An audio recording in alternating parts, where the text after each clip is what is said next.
Ете, тоа е нашата следна тема, со оглед на тоа што за жал има многу ситуации и на пациенти кои што, да кажам, дека по хемотерапијата со канцер во моментов се во еден таков рековалесцентен период, но од друга страна и многу пациенти кои што по операција треба да знаат како и на кој начин може да го ревитализираат своето тело и да го вратат во форма. Токму на оваа тема денес зборуваме со здравствен едукатор Филип Ачковски. Добро утро, добро ми дојдовте. Добро утро, добро ве најдов. За жал темава и неопходна е, со оглед на тоа колку некако здравственото, да кажам, здравството и меѓу другото здравствената состојба на луѓето е се повеќе загрозена, дали поради воздухот кој што го дишаме, храната која што ја конзумираме, меѓутоа искрено на ова тло се почести случаи и на, за жал, тешки болести, меѓутоа и по операција. На самиот почеток, може ли да ни го објасните периодот кој што е рековалесценција или опоравување откако телото ќе претрпи голема траума? Па како што рековте и во најавата, рековалесценција е еден период на опоравок на нашиот организам после болест, операција, одредена повреда и така натака.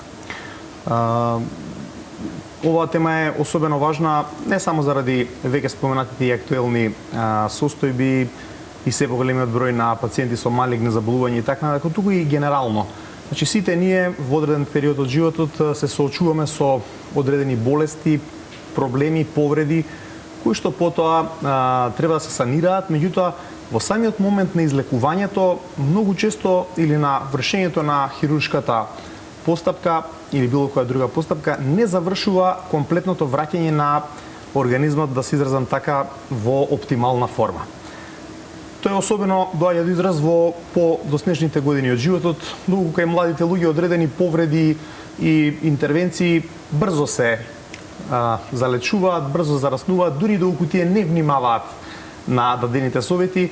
Во подоснежната возраст способноста за оправување на нашиот организам, едноставно неговиот капацитет се намалува и тоа подразбира само дека ние мора многу по-прецизно, подисциплинирано, посериозно да ги пратиме насоките кои што ни ги даваат пред се лекарите и останатите здравствени работници вклучени во овој процес на рековалесценција, се со цел да се вратиме во една оптимална состојба. Така да тој период на рековалесценција ретко е пријатен. Ретко е некоја активност која што ќе ја вршиме со задоволство, меѓутоа мора да ја вршиме дисциплинирано, повторливо. Понекогаш подразбира дека треба да се откажеме од некои од работите кои што ги сакаме, меѓутоа честопати токму тие биле и предизвикувач на проблемот. Треба да се откажеме можеби од цигарите, треба да се откажеме или да го намалиме во минимални граници конзумирањето на алкохол. Секогаш е добро да не бидеме присутни во локации кај што има загаден воздух. Се спомнав само 3 фактори кои што предизвикуваат оштетување на клетките како резултат на прекумерно создавање на слободни радикали, што е покрај останатите причини, вирусни фактори и така натака, една од главните причини за развој на малигни заболувања. Ке ни кажете и еве, кога станува збор за рековалесценцијата, споменавте дека е многу важна исхраната. Прво, како треба да биде исхраната и од, да речам, кои намирници треба да се откажеме, посебно доколку било многу тешко заболување, а кои се оние намирници кои што треба да им дадеме предност и треба да ги конзумираме?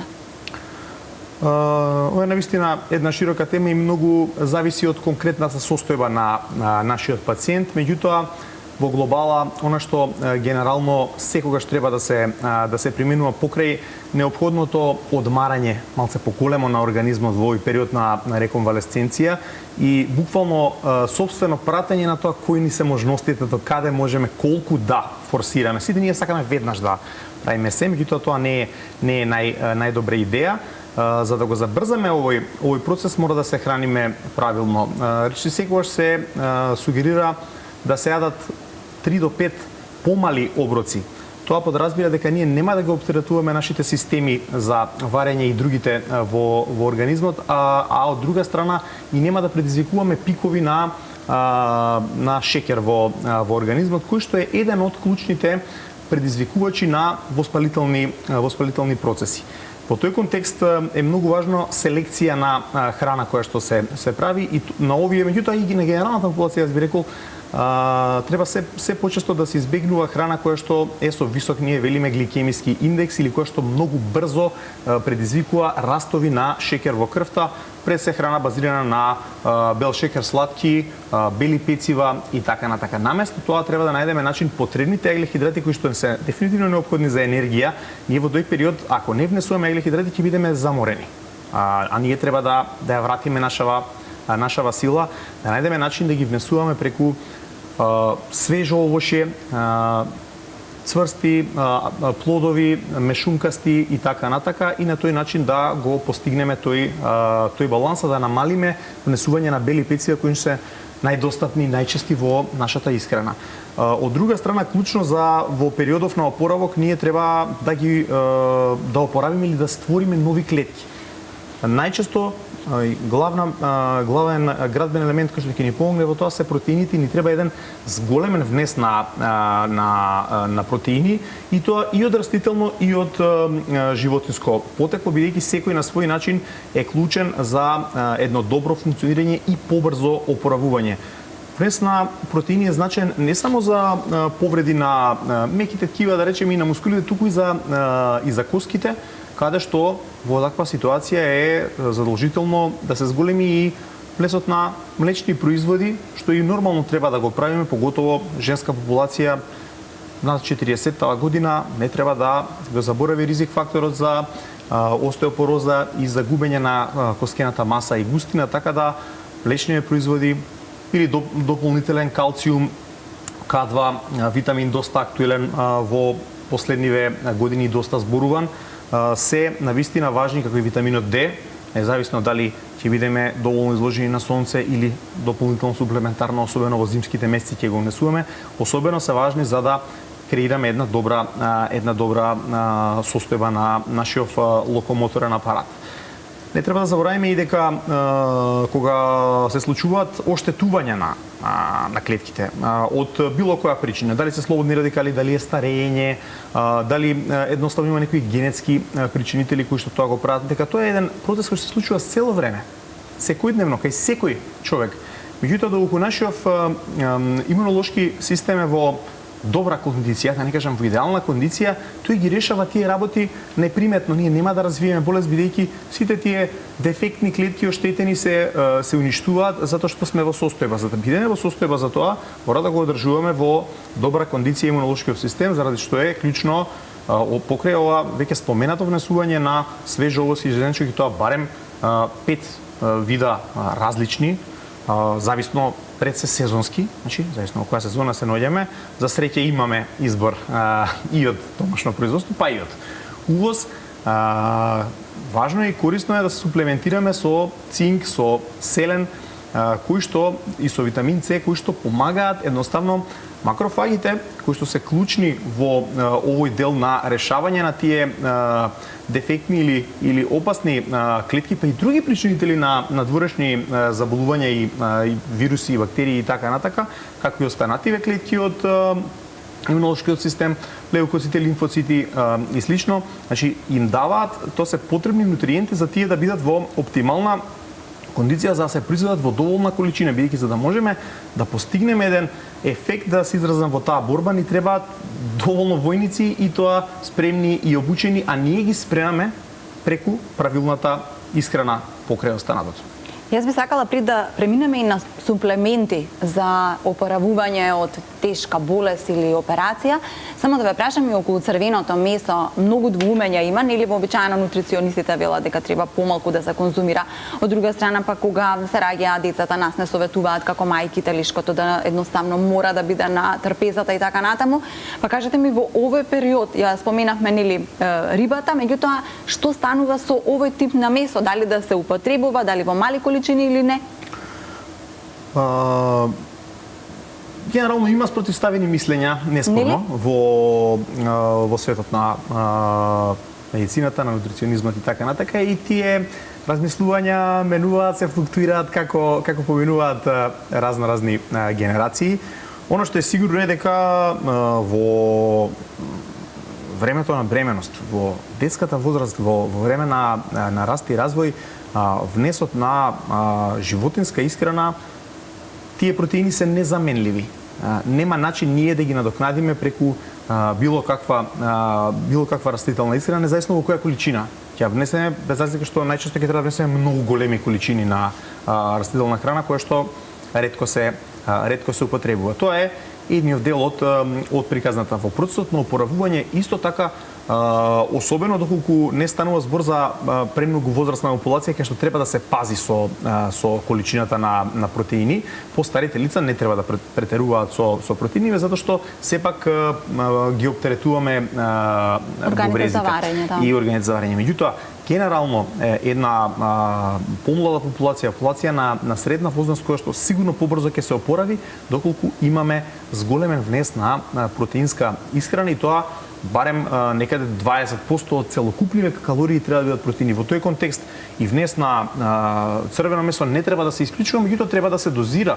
Нема секој ден да јадеме црвено месо, меѓутоа 2 пати, 3 пати неделно е нешто што ќе ни помогне побрзо да се вратиме во кондиција. Да не зборувам за спортисти или некои кои што се изложени на големи напори за да градиме ние здрава мускулна маса. Внесот на животинските протеини е важен, да не зборуваме што витамин B12 е еден од клучните витамини за добро здравје, меѓу другото на крвта, го наоѓаме скоро исклучиво во храна од животинско потекло и тоа баш во црвено месо. Најмногу, така да другата опција ние да го суплементираме синтетски. Па дојдовме до суплементите. Кои суплементи се неопходни при опоравување? Значи, во суштина, ние треба да го стимулираме организмов, да го вратиме во нормала, повторно зависно од повредата и, да речеме, оштетување во различни се можности, меѓутоа антиоксидантиве секогаш се добар избор. Пред се мислиме на А и Е, кои што се многу важни за опоравување на кожата. Не треба да се заборави и С, витаминот тука, бидејќи тој помага за создавање на колаген и на сврзнато ткиво, кое што е клучно во тој процес на обновување, регенерација на овие состојби, поготово кога има хируршка интервенција. Не треба да се заборави и дека пациентот мора да одржува добар сон. Тоа понекогаш е тешко. Тие пациенти можеби ќе имаат болки одреден период, после тоа понекогаш можеби и месеци ама стварно ќе поминат доека да бидат во приближно добра состојба, а ние треба да одржуваме сон од 8 часа, што е стварно тешко ако чувствуваме болка, нелагодност, треба бараме позиција за спиење, навистина за некои пациенти е тоа тешко.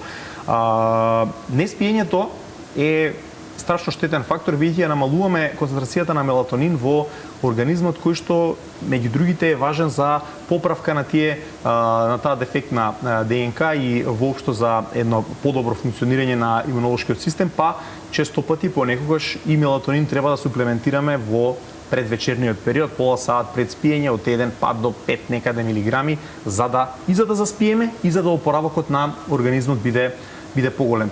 Цинкот и селенот веќе ги спомнав во контекст на оптимизација на нашиот имунолошки систем, бидејќи често пати кога се врши поготово во ситуацијава на третманов на малигни болести, нашиот имунолошки систем е сериозно срушен од сите тие постапки, активности, дали се зрачење, дали се остатици, да не навлегуваме во многу детали, зависно од кој што треба да се оптимизира ова. Токму заради тоа, во комплицирани случаи, реконвалесценцијата е многу сериозен процес кај што се вклучени повеќе стручњаци за да тоа се изврши правилно. Ретко ќе можеме ние сами да се опоравиме, поготово во повозрасна дома, кај што за жал и тие случаи се почести. Така да, значи, тоа е една комбинација од диететичар, од физиотерапевт во некои ситуации, од лекар секако, кои што ќе ни помогнат, ќе не пратат за да се вратиме блиску до нашиот оптимум. Немаме уште многу време, јас би сакала уште само за физичката активност да споменеме. Предпоставувам дека човек по операција или човек по хемотерапија, по еден таков процес, тешко дека може да се натера да биде физички активен, но што е она неопходно што може да се направи? Па добро, физичка активност де факто докажано не само што помага за наше добробитие и добар изглед и долговечност и здравје, туку и помага за опоравување и при бројни повреди, болести, особено при интервенции болести на коски, зглобови, скршеници и слично. Значи, после некој период, напротив, неопходно е, ако сакаме побрзо и правилно да заздрави повреденово место, неопходно е соодветно да бидеме физички активни. Меѓутоа, затоа реков, тука се потребни стручњаци во процесот. Некој треба да ни го дозира, тоа. Не можеме да се вратиме пребрзо во нормална активност, меѓутоа минимални одредени активности, барем некое мало ситно пешачење е особено важно. Најголемата грешка што може да ја направиме е ако ние легнеме комплетно. Ќе дојде до атрофија на останатата мускулатура, сите системи ќе забават, целиот метаболизам ќе падне на ниво минимално, бидејќи организмот не троши енергија и тој сам ги регулира процесите. Јасно му е дека нема потреба од тоа, ќе изгубиме апетит.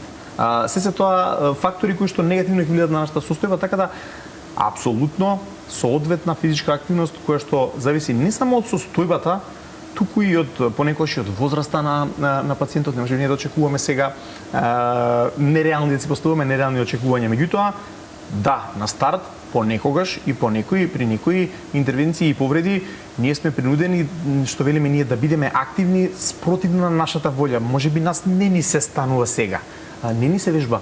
Напротив, тоа мора да се прави, бидејќи во спротивно штетиве ќе бидат неповратни, да речем, или многу поспоро ќе се опоравуваме туку што би требало, нели целта на целиот овој пакет од стручњаци е да не врати побрзо, без друго, за да бидеме работоспособни и да вратиме нешто назад. Благодарам многу за гостувањето, се надевам помогнавме. Благодарам јас.